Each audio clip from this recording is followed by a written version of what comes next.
Hello, everybody. Thank you for joining us for today's episode. Today, we're going to be talking about our individual 3 favorite coping skills, the ones we actually use.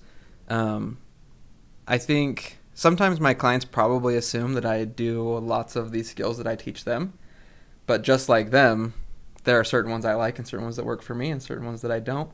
And so I thought it'd be fun if we talked about which ones we actually do and which ones we actually like. So who wants to go first? Josh. Me? All right, we'll start that way and work towards me. I don't usually like to go first, but it's fine. I think I found that for me, one of the most effective skills is finding let me back that up. One of the most effective skills to help me stay in the present, like if my mind wanders because of anxiety or I'm too future focused or whatever, one of my favorite is creating a change of temperature in my body. And so this can come in lots of ways. Sometimes I will take off my shoes and go walk. I try not to do it in the snow. That's if it's really intense anxiety, right? Then you go walk on the concrete or you walk in the grass. And what you'll find is that generally, this is for me, even during the summer, I can't wear flip-flops because my feet get cold.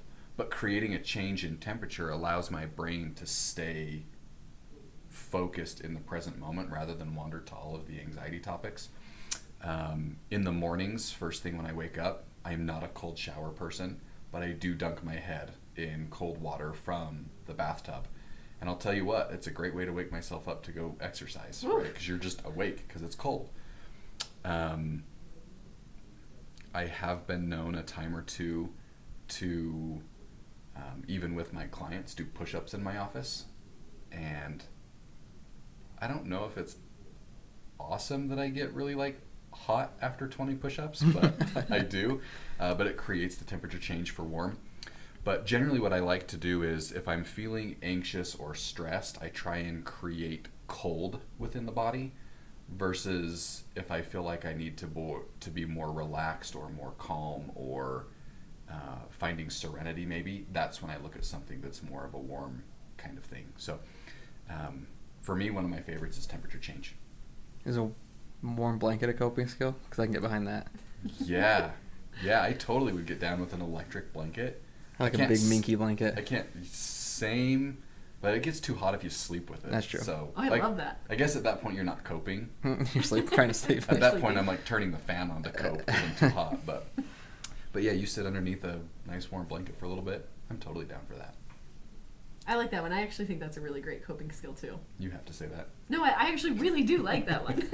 I also dunk my head under cold water in the sink. I fill up the sink in the morning and do it. Do you? Mm-hmm. Well, then I'm glad I went first. What's your favorite? So my favorite coping skill is one that I teach clients a lot. And I think that this is really helpful for me because my brain tends to be in the future pretty much all the time. I'm really, really great about planning for the future, which also means that I'm really, really great at having anxious thoughts and feeling anxious.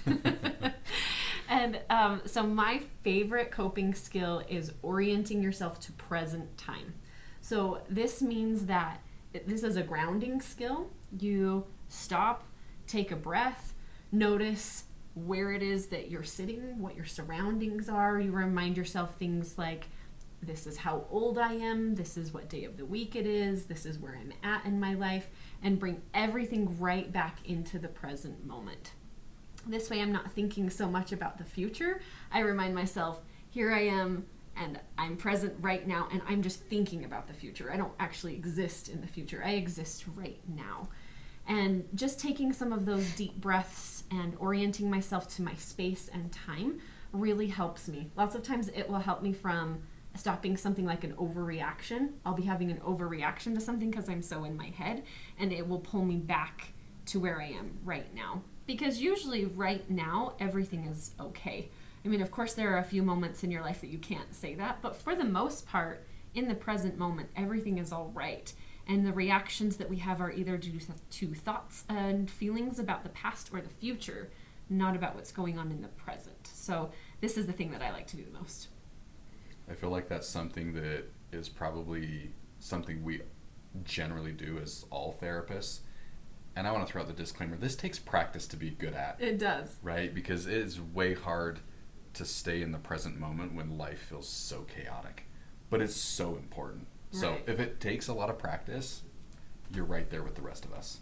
Yeah. And Go ahead. I was going to say, maybe I'll even break this down a little bit more for people who are super concrete or who need something a little more concrete, because I know that was kind of a more abstract idea. Sometimes I will even stop and just look at my hands. Because when I look at my hands, I know that I am not a child, and I know that I am not in the future. I stop and I look at my hands, and my hands are very much the same age as I am, which I'm apparently not saying right now.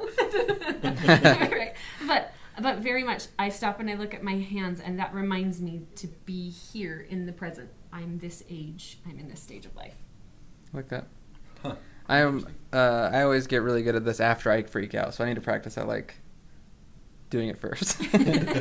But after I panic for a while, then I can eventually get a hold of it. But anyway, my favorite coping skill is like anything to do with breathing. I kind of separate it into like I have breathing things I like for short term, like right now if I am feeling really anxious in the moment, and breathing things that I do that are like if I practice this every day, it's gonna overall make me feel better. So, like some examples, I do like there's a situation recently where I had to get up and talk in front of some people, and so as I sat there I just noticed myself getting more and more anxious and more nervous as like the time got closer that I had to get up. And so I did like square breathing or tactical breathing or box breathing. It's got lots of names, but that idea of breathing in, holding, breathing out, holding, and just repeating that. I really like that one because it involves counting, so it like distracts my mind, but also by slowing my breathing down, I'm like relaxing my body as well. So I find it to be like helpful for kind of distracting my mind in a way, but also being present and slowing my body down and being still. So things like that, I like those. I have a different breathing technique I'll use like when I'm trying to fall asleep at night that helps me fall asleep. And even in like my favorite long-term one is called cyclic sighing, which I don't know. Have you guys heard of that one? No, I don't know what that is. Okay, so that's like I could do it on camera, but you breathe in for 2 seconds, so like a typical, and then you hold, and then you breathe all the way in, like fill your lungs all the way, like max capacity. I would cough. And then you hold that, and then you hold that for a few seconds, and then you slowly let it out through your mouth like you're like a balloon, like all the way out. And so I like that one. They had, I want to say it was at Berkeley, they did some research on this one, and they had taken these people, 100 people, 50 of which had some kind of diagnosis, or all of which had some kind of diagnosis of some form of anxiety or depressive disorder or anything like that. And 50 of them, they had to do this breathing technique for a month every day for 5 or 10 minutes, and 50 of them they didn't. And at the end of the month, regardless of whatever interventions or medication or therapy they were doing, the people that did the breathing on average reported like lower levels of anxiety and higher levels of like satisfaction in their life. So No kidding. yeah, just from changing the way they breathe, and their breathing patterns were different at the end of this month. That's cool. So I'm a big fan of those. I'm a big fan of breathing, any kind of breathing technique. So I am too. Like I can find myself. So you talk about not listening, but paying attention to the count. Like if you do square breathing, the counting in between. I find myself when I do that, because I get anxious the same way. I hate this podcast, but as I do it, I actually focus on, can I feel my pulse slow down while I breathe? And it is almost always on the exhale. And I can feel it takes 2 or 3 breaths, and my heart rate drops. I can feel it. yeah. I love breathing too. That makes total sense. Yeah, me too. Some breathing exercises make me anxious though, even though there's Wim Hof. Yeah, that's the one. But at the end of it, I feel so chill. Yeah, that one's really interesting. I get way anxious. The other way I like to look at it is like, think about all the times in your life that you aren't doing good breathing. Like sometimes, like if you're, even in session, I catch myself, if someone's like saying something really intense, I'll like notice like, oh, I'm not gonna hold my breath, like waiting to say something or like not knowing what to say, or like, and in those anxious moments, like we're not doing good breathing. And so if you can be on top of that and making sure you're doing good breathing all of the time, I think you're just going to feel better and cope better with things.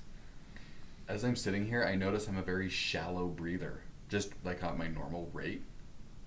I wonder if that's part of the benefit of doing some of these is that you get like that cyclic breathing. Did you call it? Cyclic sighing. Cyclic sighing. Yeah. You know, because that second portion in is going to make you fill your lungs with air. I'm going to take the challenge. The next week, I'm going to do like deeper breathing than I normally do. I like that. We'll see if I'm more anxious next week. We'll report back and see how Josh feels. Yeah, for sure. We'll see. You know, I think just as kind of we're wrapping things up, I do think it's important for people to recognize that skills do work. Coping skills really do. But as we're sitting here and talking about it, like we kind of each have our go-to coping skills.